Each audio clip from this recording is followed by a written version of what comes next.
Introduction to Nehemiah. Nehemiah is the 11th historical book, and it is named for its main character, who was a cupbearer to King Artaxerxes. Nehemiah lived at the same time as Ezra the priest and Malachi the prophet. Ezra and Nehemiah were once one book instead of two. The book tells of how King Artaxerxes allowed Nehemiah to return to Jerusalem and rebuild the wall around the city. Without its wall, Jerusalem could easily be attacked and defeated again. When Nehemiah arrived in Jerusalem, he gathered the people together to start building, in spite of their enemies. When they were threatened, Nehemiah ordered half the men to work while the other half stood guard. The builders themselves worked with their tools and their hands and swords strapped to their waist.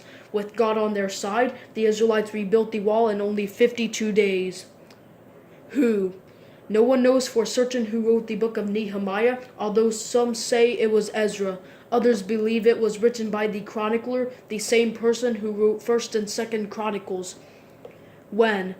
Both Ezra and Nehemiah were probably written around 400 BC, soon after the end of Nehemiah's ministry. The events of Nehemiah took place between 445 BC and 430 BC.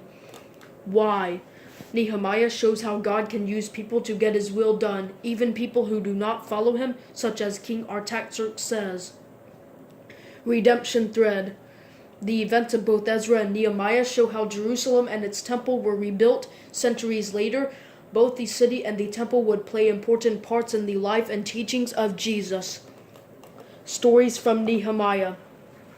News from Jerusalem. Nehemiah 1, 1-3. Nehemiah's prayer. Nehemiah 1, 4-11. Nehemiah sent to Jerusalem. Nehemiah 2, 1-10.